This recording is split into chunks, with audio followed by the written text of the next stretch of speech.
Okay, today is the summarizing whatever we have learned over the semester.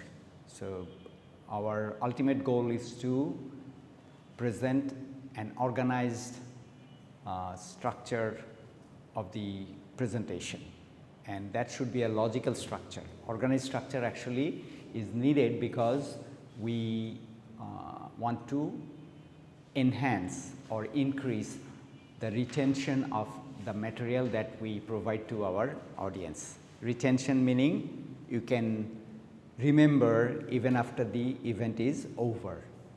So for the audience to remember all these things, we need to have some sort of organized structure. So a Stanford study actually showed that the audience actually remembers 40% more if your structure is organized. So that really shows us the importance of an organized structure for your presentation. Okay, so how do we organize that? We organize it in a logical manner. Logical manner actually which element will be where, that will depend on the type of presentation that we'll be delivering. Like say you are talking about some historic event, so your structure will be a bit different.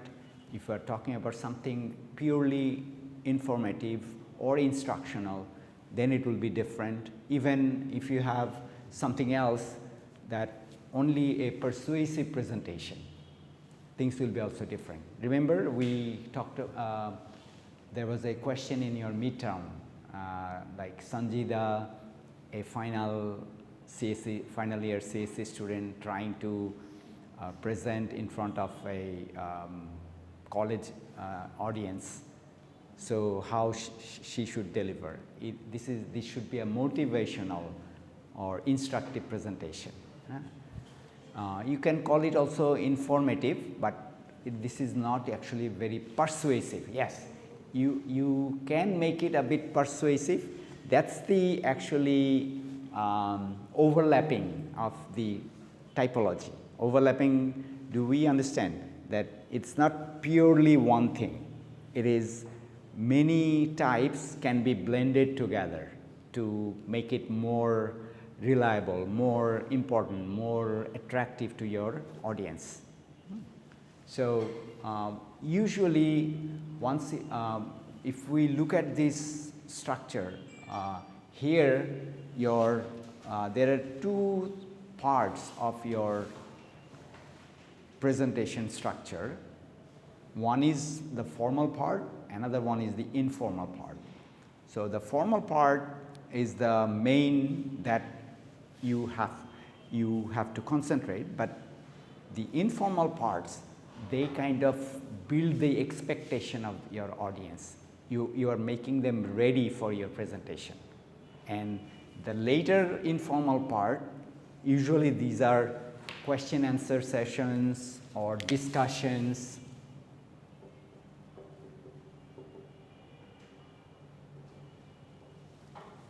So they are a good way to end your structure, good way to wrap up your presentation.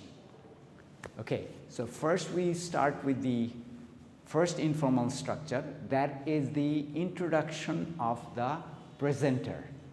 How do you do that? You greet the audience, you let them know who you are, what are your expertise, and you make them expect that what they will be getting from your presentation. So you have to do that in this informal part. What happens there is that while you are trying to build some kind of rapport with your audience. We remember the term rapport? Rapport means astha, porichiti. So you tell them not in detail, but briefly about your expertise. Where did you work? What are your experiences? What are your specialties?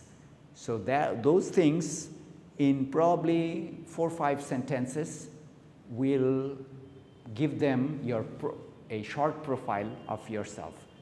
That yes, I know this guy can really talk about this subject, and that will be beneficial for us. So that sort of expectation should be built in the minds of the audience.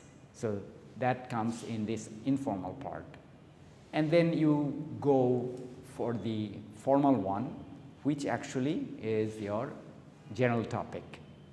Now you are officially declaring that yes, I will talk about this particular topic, say something like machine learning in identifying genetically induced diseases, something like that. So then you explain the topic area, like what is machine learning, why, what is the advantage of using machine learning for your identifying those disease or symptoms, or that the mechanism of those diseases. Yeah? So that's your explain. Then you tell them that what are the challenges. Challenges meaning that how using your machine learning things or machine learning technology can give you a boost, because probably genetically induced diseases. Do we understand genetically induced meaning that it comes from the gene? It is not something you contract by outside vectors. Vector mane hocche bahon. Mane I got chikungunya. So I was bitten by a mosquito. So it acted as a vector. So it brought the disease to me. No, genetically induced disease means it's in your gene. You inherit it from your ancestor. It can be your parents or grandparents or something like that. So that is more difficult to figure out, that the mechanism, how it works. So we can take the help of AI or machine learning to address those things, that it will make it more a bit easier to detect and the causes, or maybe give us some sort of solution. So those are the challenges for that particular thing. So while you are saying these things, your audience actually gets interested. Yes, because there is something unusual information. You don't get it everywhere. If you open the TV or you go to the internet, you don't get it. It should come from some experts. So that is how you build the expectation in your audience. Okay. Now we are here. Then we move to our main. Here sometimes to make your speech more attractive, you can use these phrases. I will argue that, I will compare the advantages and disadvantages, or I will analyze the dynamics. Dynamics means how things work.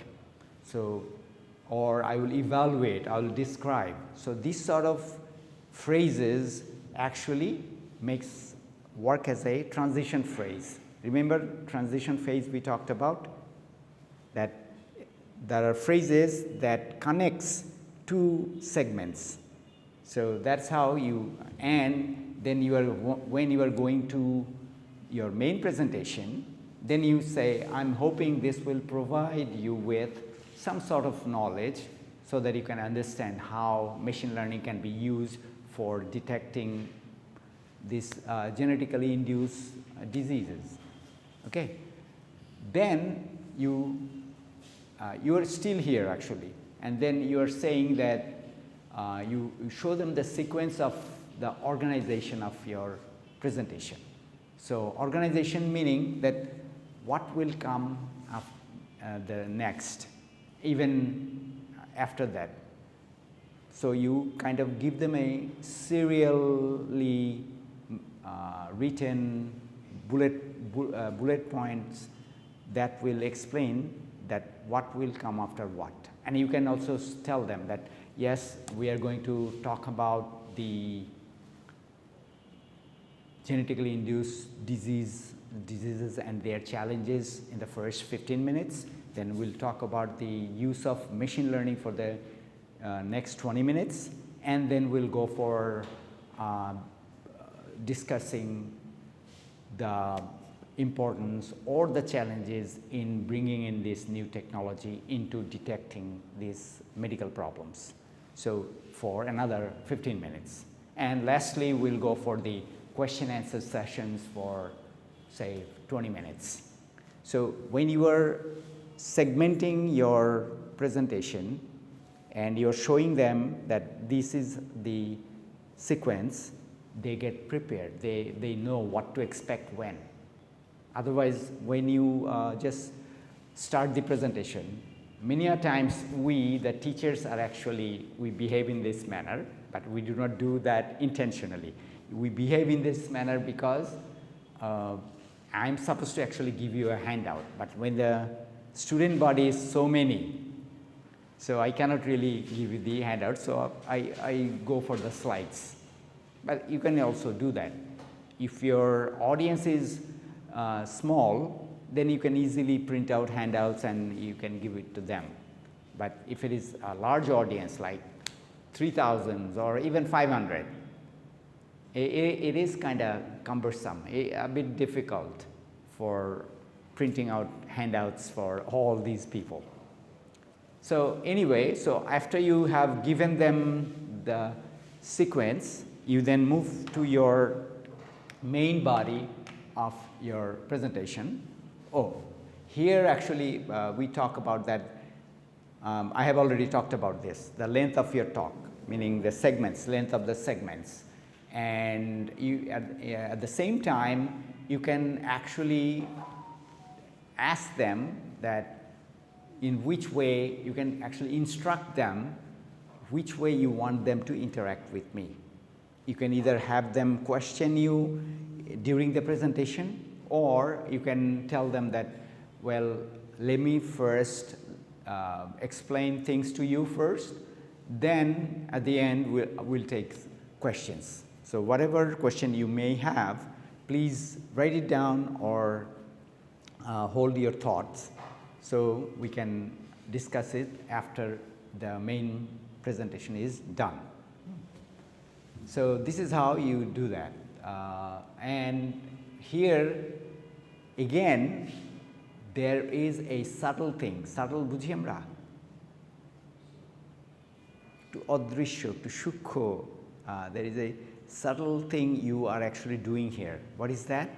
You are involving, you are engaging your audience so that they are thinking at the same pace, P-A-C-E, meaning সমানতালে.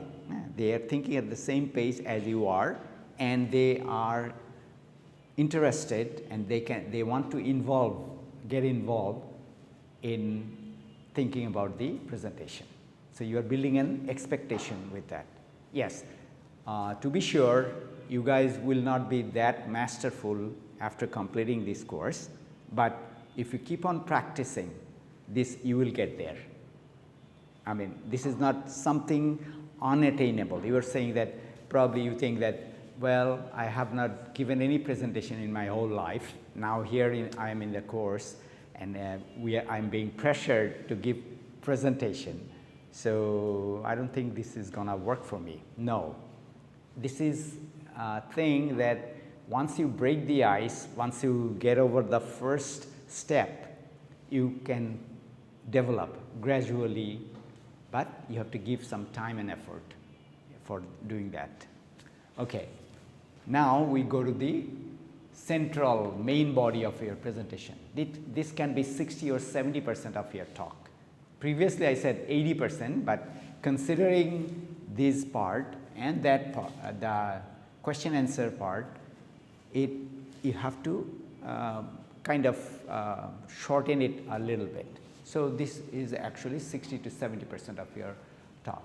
And here actually you have to make good on the promises that you made in your introduction. Make good মানে হচ্ছে কি প্রমাণ করে দেখানো যে আমি যেই প্রমিসটা করেছিলাম in the introduction that yes we'll discuss this, we'll try to find some solutions for these problems, that you have to prove here.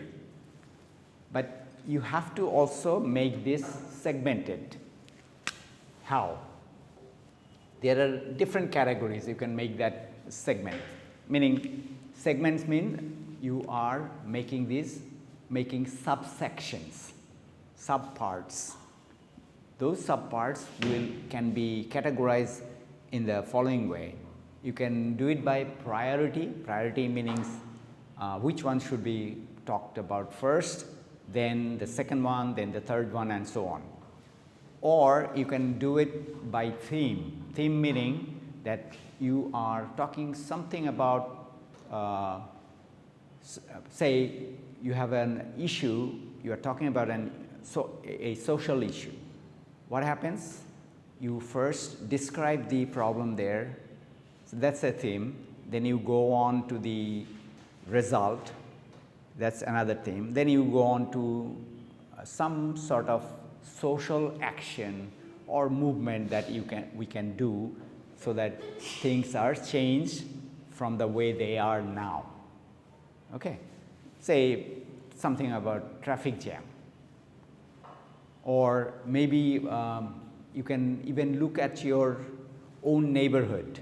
Say this is a sub-road. Sub-road means not a main street, a sub-road, where you see that all the rickshaws are lining up, people are honking, and these motorcycles are like going in, slithering like a snake, going like that, and you got stuck. Because of what? Because some guy up ahead is offloading something from the van. Doesn't that happen? That happens a lot of time, many places. But how to solve that? Very easy. I've seen that in New York. They make all the deliveries for goods, for food or everything, all at night. And maybe for goods like say bakery items, you are delivering to the bakery. You do it in the very early morning hours, like 3-4 in the morning. There's nobody on the street, so you can just park the car and van or whatever, you just deliver and then you leave. But if we had a rule like that probably for the highways, that say until 10 o'clock no covered van can be on the highway. But how are our neighborhoods? We could still do that. So these are the themes you can manipulate to convince your audience that this can be done. This is not something very hard, not very difficult. So that is, you are segmenting your discussion into themes. You can also do it chronologically. Chronologically means what? Using the timeline, like you using a certain year as milestones. Milestones বুঝি আমরা. Say you are on a journey, you are going somewhere, so there is a stone tablet placed on the side of the road that says Kumilla is 300 miles away. So we call that milestone. There is another one. So when you are segmenting your discussion chronologically, the milestones may be something like year 1980, then it can be 1970s and so on. When you are doing it like from past to, you're coming from the past to present, then it is chronologically. But if you are going from present to past, that is reverse chronological. So we get an idea, right? These are the ways we can actually segment our main presentation. Oh, all right. So we have come here now. This is conclusion. So conclusion has an importance here. Why? Because like I said in my earlier classes, that while you are considering your audience and you are trying to adapt with them while you are doing it in the presentation, not before the presentation, during the presentation. What is happening here? You have to really think about some cognitive psychology stuff. What are those? Your working memory. So once you are, because both the audience and the presenter, they are using their working memory to interact. Even though the audience is not talking, but still they are using their whatever the presenter is giving them, the information, they are keeping it in their working memory. Yes. To make that information permanent, what do you have to do? You have to place it to your long-term memory. That's another story. I mean, here we do not have the scope to talk about that, but you guys all do that.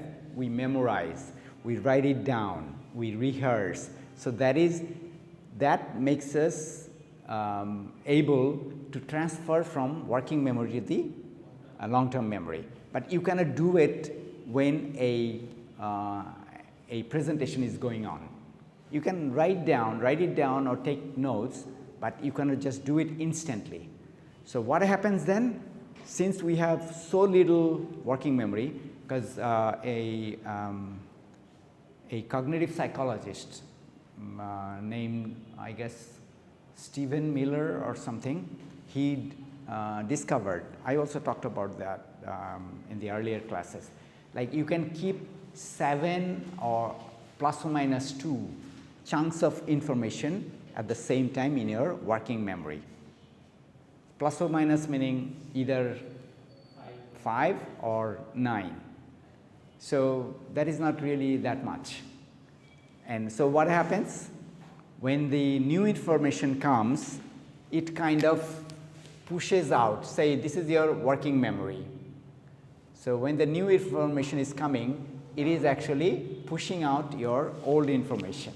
It is almost like a queue, or you are entering something, then something is going out. So your conclusion part is the important way of retaining whatever you have said before, not in the exact detailed form. Am I making myself clear? You have said a lot of things here, but you won't will not say them in the conclusion. You will summarize them. You will make them short. Like say you have said one paragraph of material. Now you have to you have to shorten that or abridge, meaning choto kore niye asha, into just 1 or 2 lines. So you place that in the conclusion like this. Say this is one point, another point, another point. Maybe you have 5 sections, so you have 5 short lines. What happens here? They summarize the detailed thing into very memorable form so that your audience can remember it even after they have left the presentation. So that is the main idea or the main purpose of your conclusion.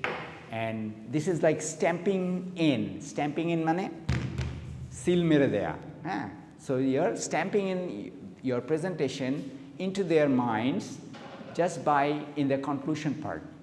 So this is very important. Okay, so you're done with your conclusion. Then you go to the question answer session. This becomes the informal part. Why? Because now the formal structure is gone. Now we have to interact without any kind of formality. you can talk to your audience, they can talk to you, they can ask questions. You have to do one thing though. If you see that your audience is bigger, then you have to make arrangement before. You can keep a microphone in the middle. Say there are 5 rows. So in 2 rows, you can keep 2 microphones so that they can come to the microphone, they can line up. I'm sure you have seen that on YouTube. You come in front of the microphone, then they line up, and then they talk about they ask their questions, and then they go back to their seats, and so on. So this is one thing, and then you can then you are free to answer whatever whatever their queries are. Query বুঝিত আমরা না তাদের জিজ্ঞাসা কি সেগুলো. So this is what is actually the formal logic. And question answer session, we have talked briefly about that in the earlier classes, but the whole thing, we got the general idea, but the whole thing totally depends on your presentation. So you yourself, being the presenter, you have to decide that what sort of knowledge you need to handle the question answer session.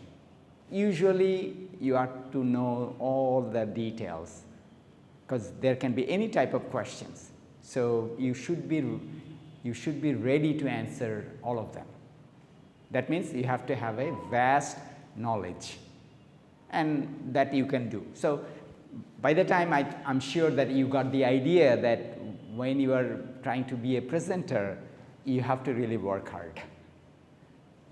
That may be a bit burdened, you are maybe burdened with these things, but that will give you an edge. Edge বুঝি আমরা? Advantage over others. If you can give a good presentation, definitely you will get ahead of your colleagues in your organization or at your workplace. So this is an advantage I encourage you to achieve even after you have left the course. Okay. All right, so there are some talks about effective opening and closing. They're like nothing, but usually these are finis mean effective opening and closing means you are opening and closing your presentation very much very smartly. There should be a smooth flow, there should be right use of words, concrete words. We talked about it earlier. And so the main purpose is to blend with the audience. You make yourself very much readable to your audience. The audience can read you. The audience can really understand what you are saying. So for that thing we call, we should use the opening very effectively. So you can do this in this manner, get the attention and interest of your audience. It's the same thing that we have discussed earlier. And then you reveal the topic, then you establish your credibility and goodwill, like you talk about your expertise, and then you preview the body of your speech. That is for the opening part. So there are certain tricks or techniques you can open up, and the main purpose of the opening is to gain the audience's attention. How do you do that? There are a couple of there are 5-6 ways I have described here, but you can even apply more. First, you're sharing a compelling quotation or a story. Remember I talked about Mark Twain, and sometimes I quoted Aristotle, like while we're talking about body language, facial expression. So you should use an appropriate quotation as an opener. That guy Omuk said something. So do you agree with me? So that is kind of like trying to get a feedback from your audience, and the audience is compelled মানে হচ্ছে বাধ্য হচ্ছে to focus their attention on you. So, and you can also use a story, any story, anecdotal story, whatever, just to make them interested. And that is one thing. Then you can also pose a question. Posing a question means, say you have described, like traffic jam. You describe the scenario in a few sentences, and then you ask them, do you have any suggestion as to how to solve this problem? So then again you are hooking them up. They either they will answer in a non-verbal way, no, shaking their head, or they'll talk, they will say something. So that is your posing a question. Relating unusual information. Unusual information means types of information that cannot be found everywhere. Nowadays we get a lot of information from internet, but still there are many information that cannot be found on the internet unless you know what you are looking for. In say, I can give you some examples. Say, in Bangladesh, we do not really treat the supplements as something different. Supplements meaning some vitamins that we use for coming out of a disease, like during the time of recovery, you are coming, like myself now. I suffered from chikungunya. Now I'm trying to get back to my normal self, my normal physics or normal strength. So I'm taking some vitamins that are helping me do that. In Bangladesh, vitamin and medicines, they are not really treated separately, not that much. These days, many doctors do that, but still, this is not to that extent. It really doesn't say that. It really doesn't say that supplements are important. Vitamin C is very, very important.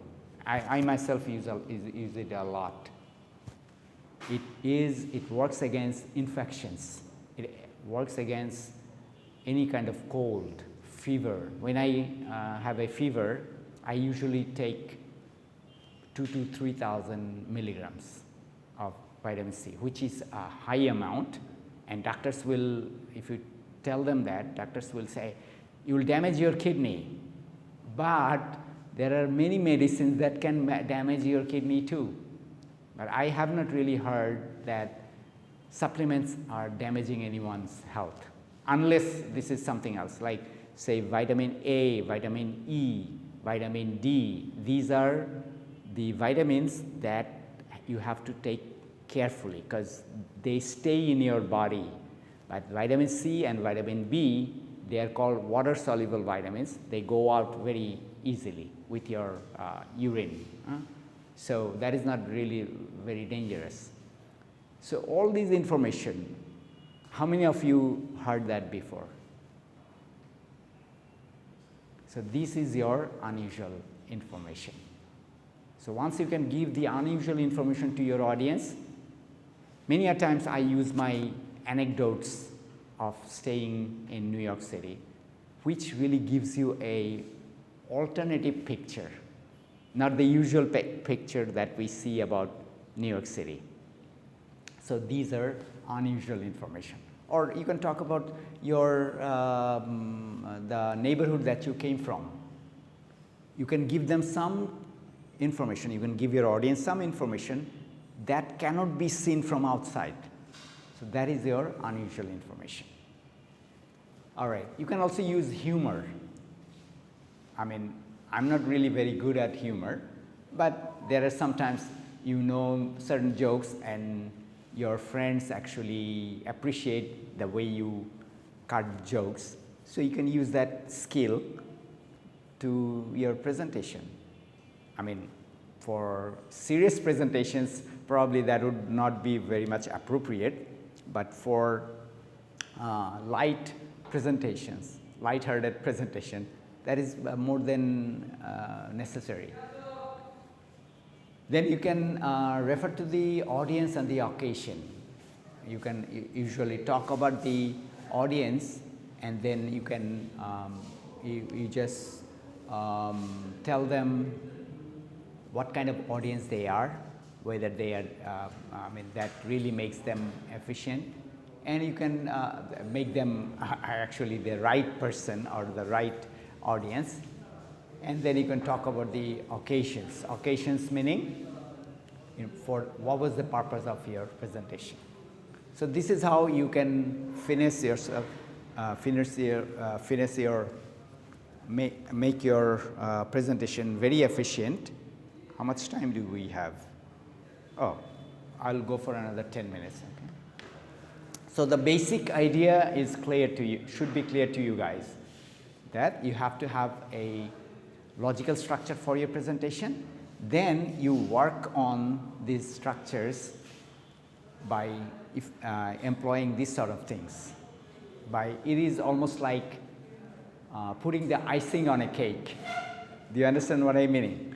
You have baked the cake, now you put some topping, some whipped cream, or some nuts, or some sweet things on top to garnish your, I don't know if it is the right word. Garnish means you add something to your food so that it looks delicious, and at the same time that soothes your eye.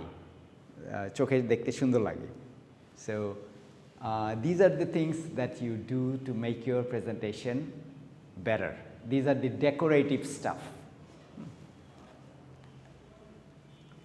Okay, here we actually talked about that you should take time to make the audience settle down.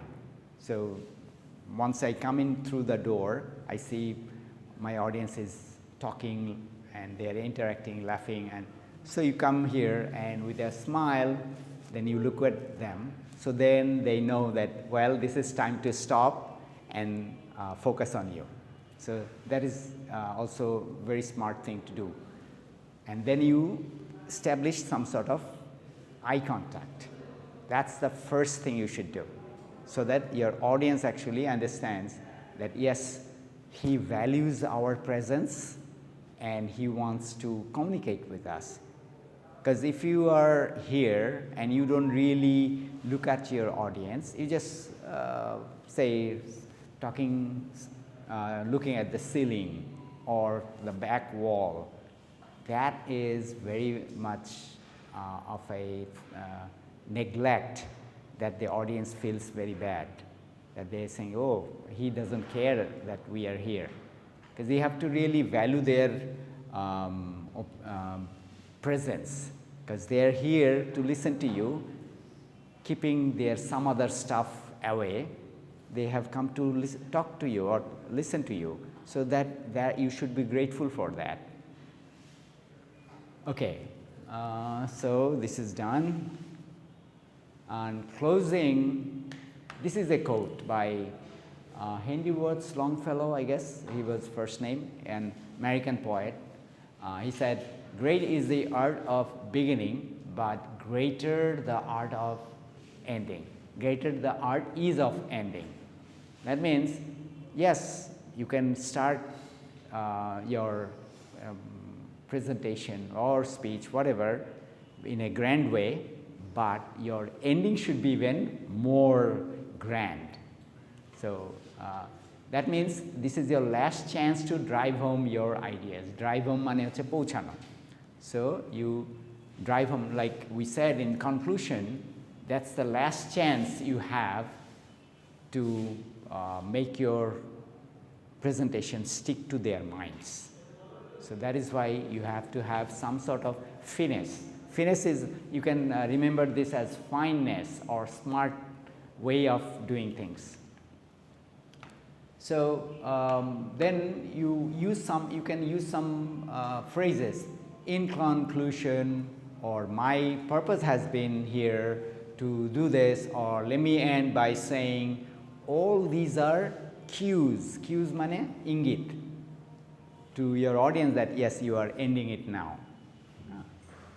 And that's that. And you can actually here, you can also use your body language, your voice control, eye contact, and rhythm, intonation, pacing. Mostly this depends on our voice control. All the things that we are focusing on. Tone, pacing, pacing meaning whether you are going faster or slower. Intonation, you are making your tone go up and down, like pitch. And also rhythm. Rhythm means that somehow that actually indicates a flow in your speech. You are talking, you are going, and you are coming to a stop, but not a sudden stop. You come to a stop very smoothly. So that's the rhythm. So, and we have said these things before, that a conclusion reinforces. Reinforcement key. Already this is hard, but it is making it much harder, meaning much more effective to your audience. And we have also talked about the summarization, all that. So those were the making something like if you have a gift box, what do?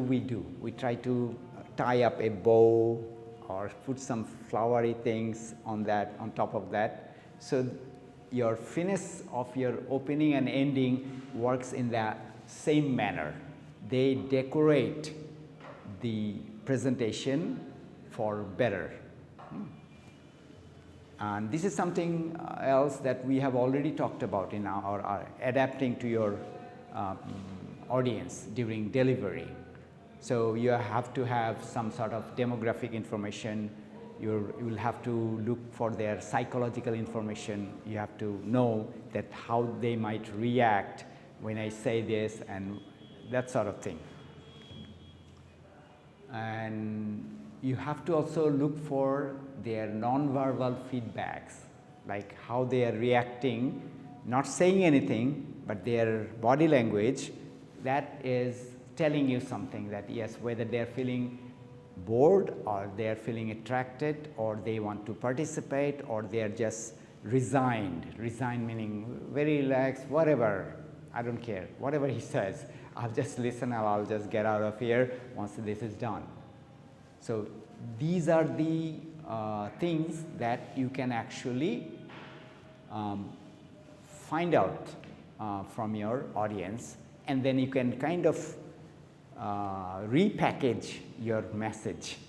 একভাবে আমি বলছিলাম, অন্যভাবে এখন আমি বলা শুরু করলাম, just to get their attention that the first way is not working, so I try the second way, that sort of thing. And there are also ways you can get the feedback from the audience.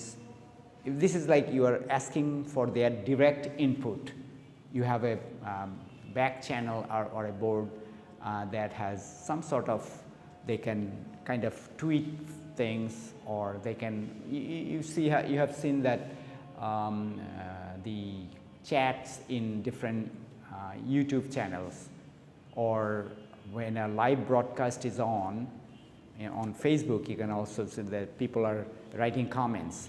So you can also use that one. Using visual aids, we know that already. The main principles we have to remember is that it should not be very cluttery. Cluttery meaning too many things in the same slide. It should not be like that. There should be a light background if you are using black or any other dark colors for your text. The background should be light, like meaning contrasting. They should be opposite. And if your background is dark colored, then your text would be light colored. in that manner. But I prefer this way, that you have a light background and you use black or even some maroon or some blue colors you can use for your text. And you have to have also distinct font size. Fonts meaning that these are actually 28 to 32 fonts. That's the standard. It shouldn't go below or shouldn't go up. For titles, you can use a bit bigger fonts. And also when you are using audio and video clips, then you have to make sure that that can be seen from the back of the room. Say, it's not enough that your material is seen only by the people at the front row or maybe 10 or 15 rows, and everyone in the back, they cannot even read, they cannot even see. So that is why, and if you have a wall-to-wall TV screen behind you, many a times when there are large audiences, so people use those wall screen, TV screens, big TV screens, also in concerts, so that people can hear or see what the speaker is doing. That can be projected onto the screen also.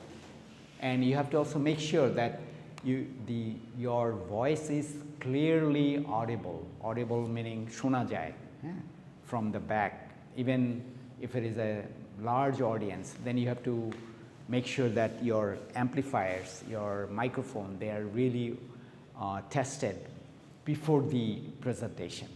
And the presenter doesn't directly always do that, but he or she has to ask the sound engineer that, is everything all right? Am I audible from the back?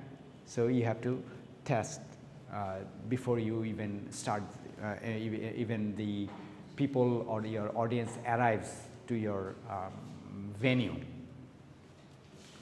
So these are some general principles. Limit bullet points to 3 or 4 per slides. Here we use more in the class lectures because we are not using any note or books. That is why I'm using that. But usually this should not be more than 3 or 4 bullet points. And each point should not have more than 2 or at most 3 lines of text. See here we have all the texts are in either 2 lines or 1 line. That is the advantage you are providing your audience, so that many a times you will see that people are putting paragraphs on that. That's a big no-no. You are doing some injustice to your audience. I mean, they are trying to read the whole paragraph. At the same time, they cannot listen to your talk or your presentation. So that you are distracting them. You should not. All right. If you have some animations or transition, that should not be something very dazzling. Not like video games. Like you're changing your slides and they just make all sorts of flary things and all that. No. It should be something that is, yes, you can make some checker type of stuff and all that for your transition of slides, but that should not be anything extra, I mean, not very fast, not very slow, and not really an overkill. Overkill বুঝো মানে অতিরিক্ত হয়ে যাচ্ছে. And the chart scales do not mislead. এটা হচ্ছে কি, sometimes you have seen on the maps the scale is written down that 1 inch represents 1,000 miles or 100 miles. So that ratio should be correct when you are presenting a chart. And like I said, this one, test your audio-visual aids in advance. আগে থেকে এটাকে check করতে হবে. I guess we have already discussed these things. This is about your body language, like power pose. If you have to really walk, you do that confidently, and you do not do very suddenly or not very fast, because that is also will distract your audience. And you have to retain the energy and enthusiasm of your audience. In the classroom lecture, we feel very obstructed by this thing, like how long can you keep your audience energized if it is one and a half hour class? It is very difficult. So usually the presentations should not be that long unless there is a need, but most of the time your presentation should be 20 to 30 minutes. 20 minutes is the standard. Have you seen the TED Talks? There you will see they go for something like 14 to 18 minutes and non-stop. But if you have question and answer session, it can extend to 30 minutes or so. But beyond that, you will lose your audience. They will be bored or they will lose their attention. But in classrooms, we do not have any other choice. You should use your voice control, and you have to deliver some energy to your audience. So, because that is why most of the time after the class, I become very drained out, because all my energy is gone. It has been given. There is a thing called Reiki. Reiki masters? Have you heard? It is called some Japanese. I would say, what should I say? Some martial art thing that if you place your hand above the hand of those Reiki masters, you get energy from them. You just get energy from another individual. That thing is like, that is the thing we are talking about. You are supposed to energize your audience by exude মানে হচ্ছে বের করা, নিজের energy দিয়ে you energize those audience. So that means you have to do more than your conversational, usual conversational pace, conversational speed. You talk louder sometimes, you use your body language, but that drains out energy from you, but that energy should be flown towards your audience. All right. So much I know you guys understood that. Build your emotional intelligence. So emotionally you should be all right. And then be clear and concise. Be mindful about the non-verbal feedback from your audience. Mindful meaning carefully focus or carefully watch. And then watch your tone, practice active listening, show open, positive body language to keep your mind focused. So body language, why am I talking about power pose? Because this is actually works for you too. You get also energy. But if you are doing like that or leaning to one side, that is not the perfect body posture. That will not really help you. Oh, we have already talked about this, so I'm not going over this. Just one thing, that use this celebrity factor. Once you are using humors or fun, then you use some celebrity that is known to your audience. So you talk about, say, what are the celebrities in your celebrities are different than ours. Gen Z, what is who are the celebrities? I mean, anyone? Saqib Khan, kind of, no, that is not really very realistic. Who else is your celebrity these days? Can you name a few names? Bollywood? No, Hollywood. Name one. Shah Rukh Khan.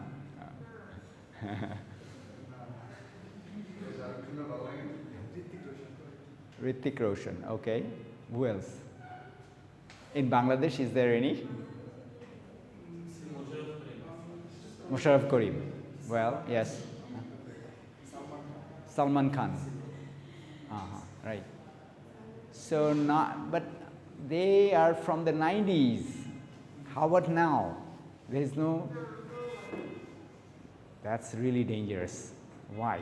Because that really shows that your expectation has gone up, but the celebrities, they are not being able to deliver. That is really bad, because they think that whatever they are doing is good, but that is not enough for you. So that means your audience is mentally more mature and grown up. Okay. Anyway, so for my lectures, for computer science, I sometimes use Noam Chomsky.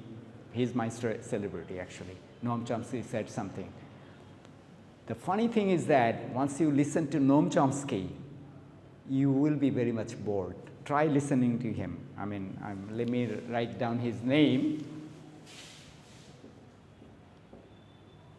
We in computer science discipline owe a lot to this guy, Noam Chomsky.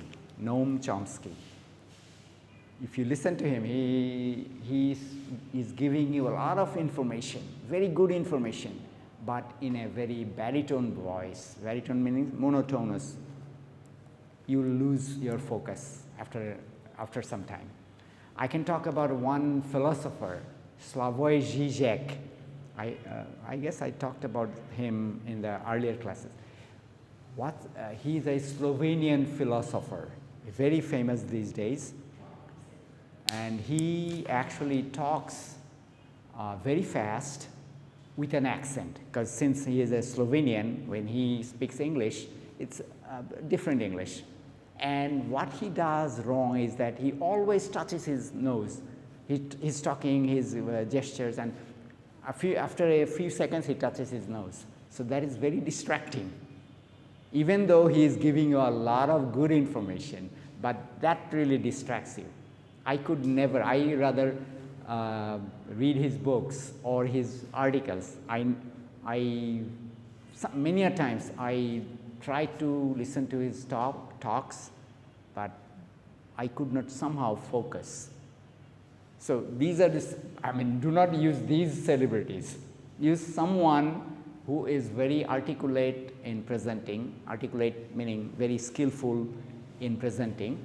Use those celebrities, but they should be also known to your audience. I'm from his earlier generation, right? So my celebrities must be different than yours. So if I use them as celebrities for you guys, it won't work. So you have to remember that. I guess we are almost done. Oh, rehearsal, you know about rehearsal, all that.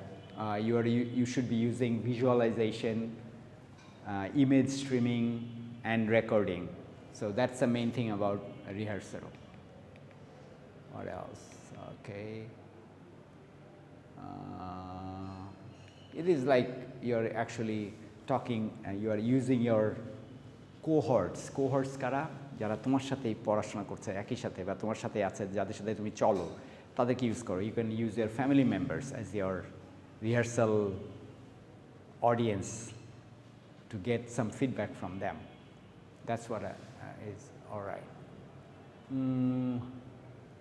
Body language revisited. Here, one thing I should emphasize, that is Albert Mehrabian, there is an American trainer. He talked about body language. He really emphasized that your words are 7% of the message. Intonation is responsible for 38%, but 55% is your body language. So if you like a particular teacher that he is, I like this teacher, try to ascertain, is it his body language that makes him or her interesting, or it's the thing that he is giving to you. Most of the time it is the body language. So that is important.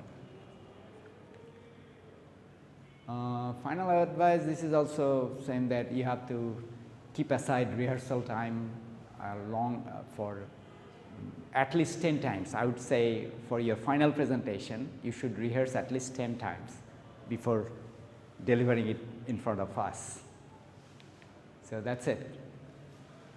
So I guess that concludes our syllabus, and next week we start the final presentation, the third one.